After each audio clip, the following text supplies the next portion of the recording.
بسم الله الرحمن الرحيم السلام عليكم ورحمة الله وبركاته أصحابي سلامتين دمانتين أنت مقالكم في السايت أنت في صدق أنتبه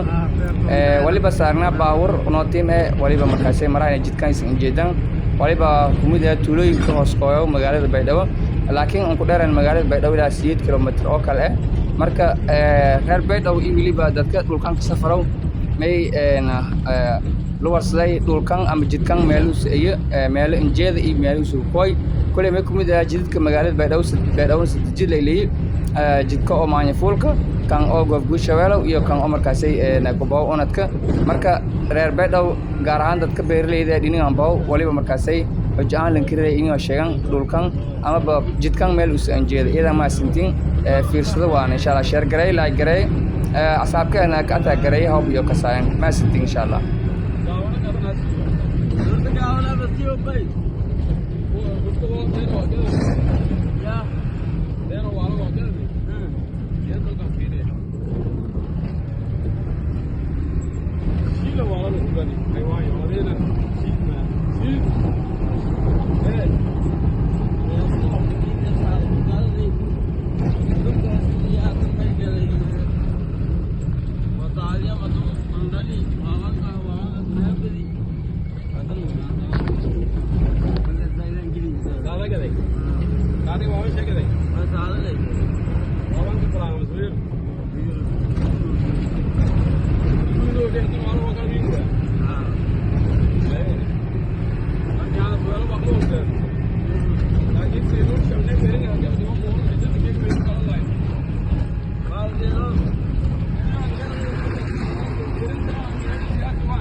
الله.